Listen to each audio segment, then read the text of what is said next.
नमस्ते बच्चों, ऑनलाइन कक्षा 1 में आपका स्वागत है। बच्चों, मैं नीला मैम।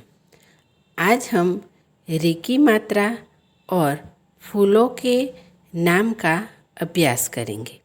तो चलो शुरू करें।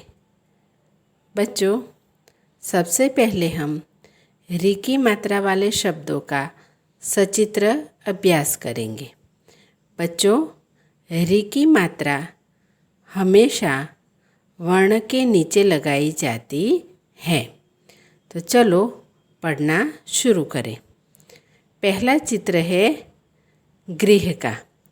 गृह मतलब घर। नीचे शब्द लिखा है ग और ग को री की मात्रा ग्री और ह। पूरा शब्द बना गृह। बच्चों, फिर एक कृषक का चित्र आप देख रहे हैं। कृषक को किसान भी कहते हैं। कृषक कृषि करता है। तो चलो शब्द पढ़े। क को री की मात्रा क्री श क कृषक। फिर आप मृग का चित्र देख रहे हैं। मृग को हिरन भी कहते हैं। म को री की मात्रा मृग मृग। बच्चों, अब हम शब्द रचना का अभ्यास करेंगे। पहला शब्द है वृक्ष। चलो उसकी रचना देख लें। व जमा री की मात्रा जमा क्ष वृक्ष। वृक्ष मतलब पेड़। फिर शब्द है तृण। त जमा री की मात्रा जमा ण तृण। तृण मतलब घास। फिर शब्द है कृषक। क जमा री की मात्रा जमा श जमा क कृषक। कृषक मतलब किसान। फिर शब्द है अमृत। अ जमा म जमा री की मात्रा जमा त। शब्द बना अमृत। बच्चों, अब हम री की मात्रा वाले वाक्यों का पठन करेंगे, उसे पढ़ेंगे और समझेंगे। बच्चों, आप यहाँ देख रहे हैं कि हर एक शब्द को री की मात्रा से बनाया गया है। वर्ण के नीचे री की मात्रा लगी हुई है। तो चलो पढ़ना शुरू करें। पहला वाक्य है मृग के दृग बहुत सुंदर होते हैं। मतलब मृग मतलब हिरन। हिरन के दृग। दृग मतलब नयन। नयन मतलब आँख। दो आँखें हैं, इसीलिए मृग के दृग इस प्रकार का उच्चारण किया गया है। मृग के दृग बहुत सुंदर होते हैं। मतलब मृग के नयन बहुत ही सुंदर होते हैं। फिर वाक्य है मृग तृण खाते हैं। मतलब हिरन घास खाते हैं। वे वन में रहते हैं। बच्चों, हिरन वन में ही रहते हैं। फिर है कभी कभी वे गृह में भी आ जाते हैं। बच्चों, कई बार जिन लोगों के घर जंगल के नज़दीक होते हैं, उनके पास में होते हैं, उनके घर में कभी कभी मृग आ जाते हैं। बच्चों, मृग किसी भी प्राणी को कोई भी नुकसान नहीं पहुंचाता है। फिर है ऋषियों की कुटिया में भी मृग रहते हैं।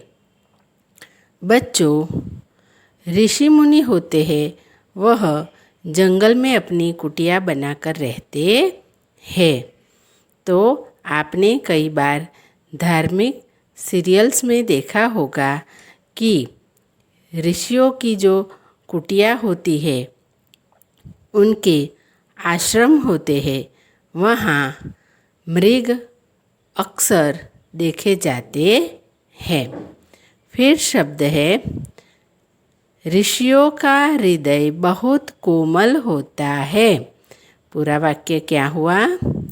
ऋषियों का हृदय बहुत कोमल होता है। बच्चों, जो ऋषि होते हैं उनका हृदय कोमल होता है, मतलब वह बहुत ही दयालु होते हैं। वे किसी से घृणा नहीं करते। ऋषि कभी भी किसी से भी घृणा मतलब नफरत नहीं करते। फिर है सचित्र फूलों के नाम। बच्चों, यहाँ कुछ फूल है और उनके नाम दिए गए हैं। पहला चित्र कमल के फूल का है। नीचे नाम लिखा है कमल, कमल। फिर गुलाब के फूल का चित्र है। नीचे लिखा है ग को छोटे उ की मात्रा गु, ल को आ की मात्रा ला, ब, गुलाब। बच्चों, बाद में सूर्यमुखी के फूल का चित्र है। नीचे नाम लिखा है स को बड़े उ की मात्रा सु, य को र की मात्रा जिसे हम रेफ कहते हैं, सूर्य। फिर म को छोटे उ की मात्रा मु, खी, सूर्यमुखी। बच्चों, य के ऊपर जो आपको सी जैसा दिख रहा है वह र का एक प्रकार है जिसे वर्ण के ऊपर लगाया जाता है, जिसे आधा र के रूप में हम उच्चारण करते हैं। बच्चों, अब है गेंदे का फूल का चित्र। ग को एक ही मात्रा गे और अनुस्वार गेंद, द को आ की मात्रा दा, गेंदा। फिर है मोगरा। बच्चों, आपने मोगरे का फूल देखा होगा, वह सफ़ेद रंग का होता है। फिर है बारहमासी। बच्चों, बारहमासी के जो फूल होते हैं वह 12 महीने खिलते हैं, इसीलिए उसे बारहमासी कहते हैं। तो शब्द होगा ब को आ की मात्रा बा, र, ह, म को आ की मात्रा मा, सी, बारहमासी। तो बच्चों, यहाँ हमने फूलों के नामों का अभ्यास किया। बच्चों, अब आपको गृह कार्य दिया जा रहा है। कुछ यहाँ शब्द लिखे हैं जिन्हें आपको हिंदी की नोटबुक में लिखना है। वृक्ष, मृग, तृण, गृह। फिर है गुलाब, मोगरा, कमल और गेंदा। बच्चों, आपको यह पसंद आया होगा। धन्यवाद बच्चों।